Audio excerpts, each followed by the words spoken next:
선한 일을 위해서 일하는데 실패하는 것 같을 때 우리 하나님의 사람들은 세상이 정의롭지 못하다고 탄식하기도 하고 실망하기도 합니다. 그러나 오늘 말씀을 통해서 하나님의 계획과 뜻을 다시 한 번 더 깨닫으시고 또한 실망치 않고 하나님의 일을 잘 감당하시는 우리 귀한 모든 성도님 되시기를 축복합니다.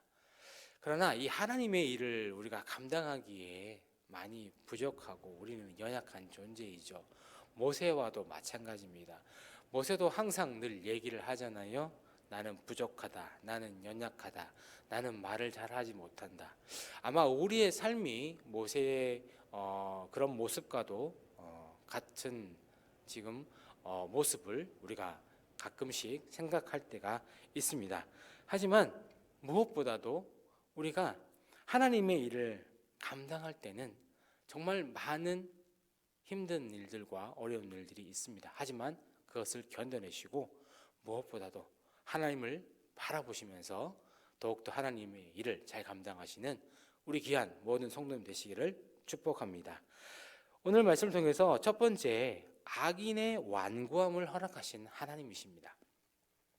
하나님께서는 모세를 바로에게 보내시면서 바로에게 이스라엘 백성을 애굽에서 내보낼 것을 요구하라고 말씀하시죠.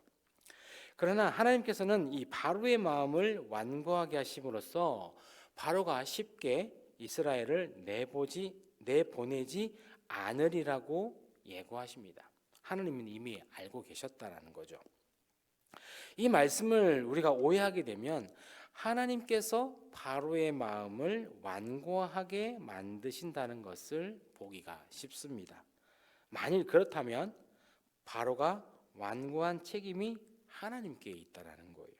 그러나 선하신 하나님께서 사람의 마음을 악하게 만든다는 것은 있을 수도 없는 일인 것입니다. 그러므로 이 말씀은 하나님께서 이 바로의 완고한 마음을 그대로 방치하신 것으로 우리는 이 말씀을 해석해야 되는 거죠. 하나님의 선택과 유기에 대해서도 마찬가지 똑같은 원리라는 것입니다. 하나님께서는 어떤 사람은 믿음을 주셔서 구원해 주시고 또한 어떤 사람은 악하게 만들어서 징벌받게 하시는 분이 아니시라는 거예요.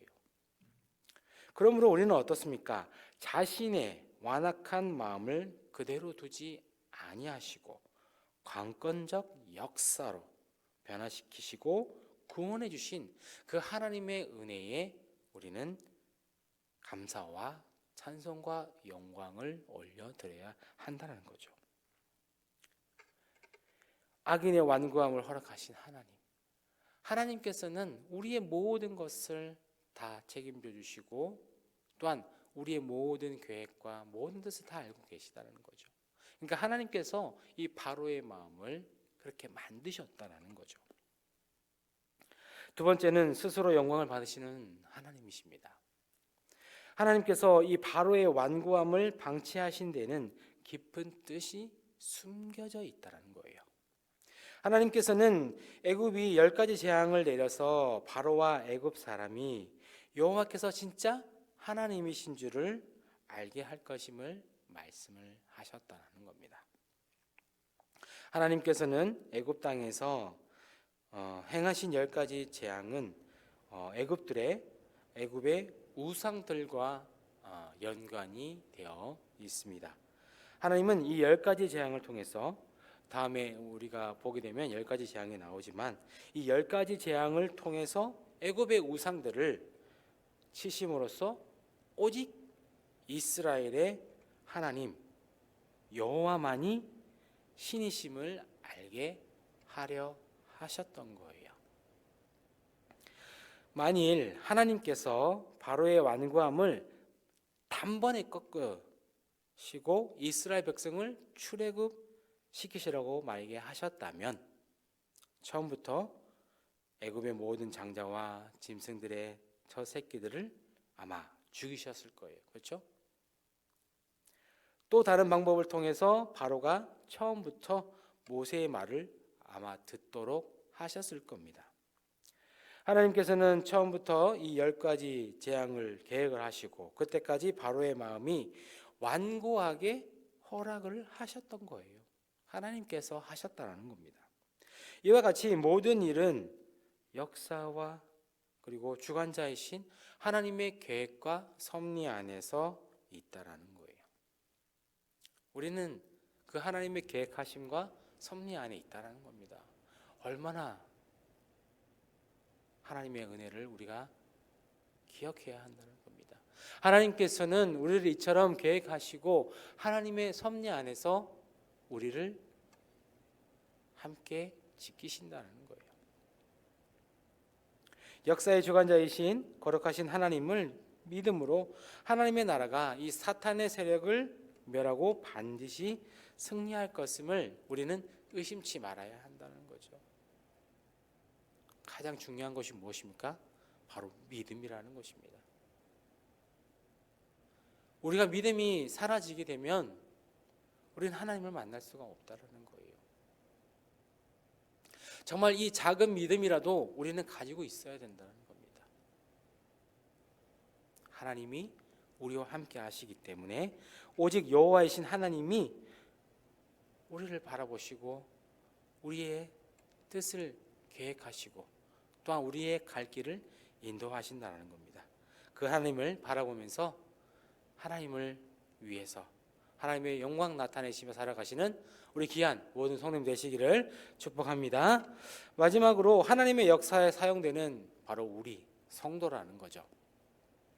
하나님께서는 모세와 아론을 통해서 이스라엘을 향한 자신의 구원의 뜻이 이루어지셨듯이 하나님께서는 성도를 역사의 도구로 사용하신다는 거예요.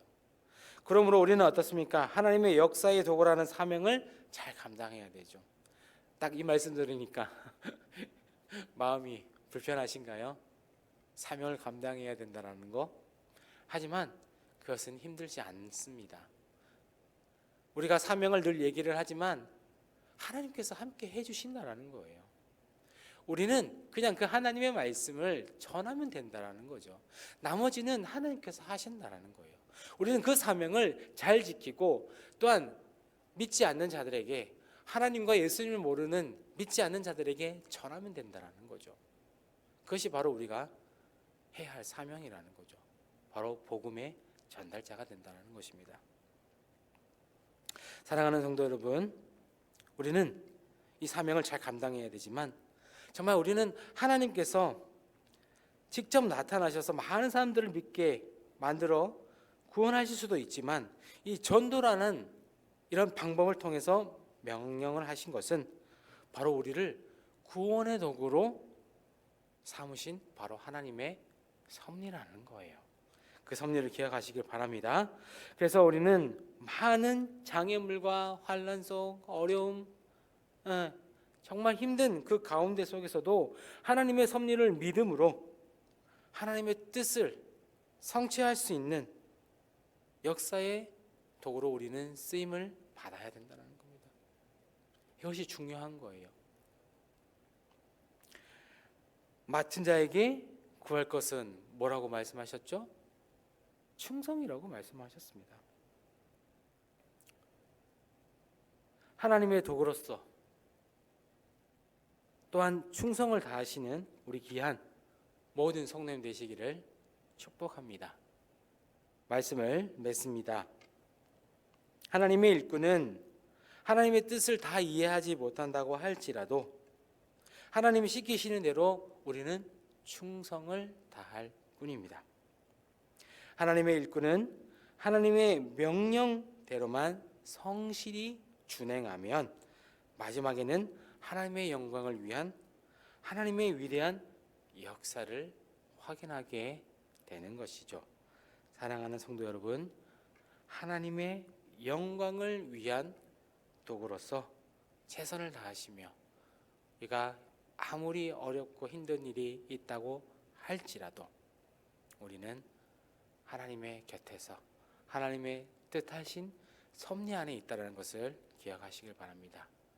우리가 또한 맡은 자의 사명을 잘 감당할 수 있도록 늘 기도하시고 또한 말씀 가운데 하나님이 주시는 그 귀한 메시지를 기억하시면서 늘 하나님의 은혜에 보답하며 살아가시는 우리 귀한 모든 성도님 되시기를 축복합니다.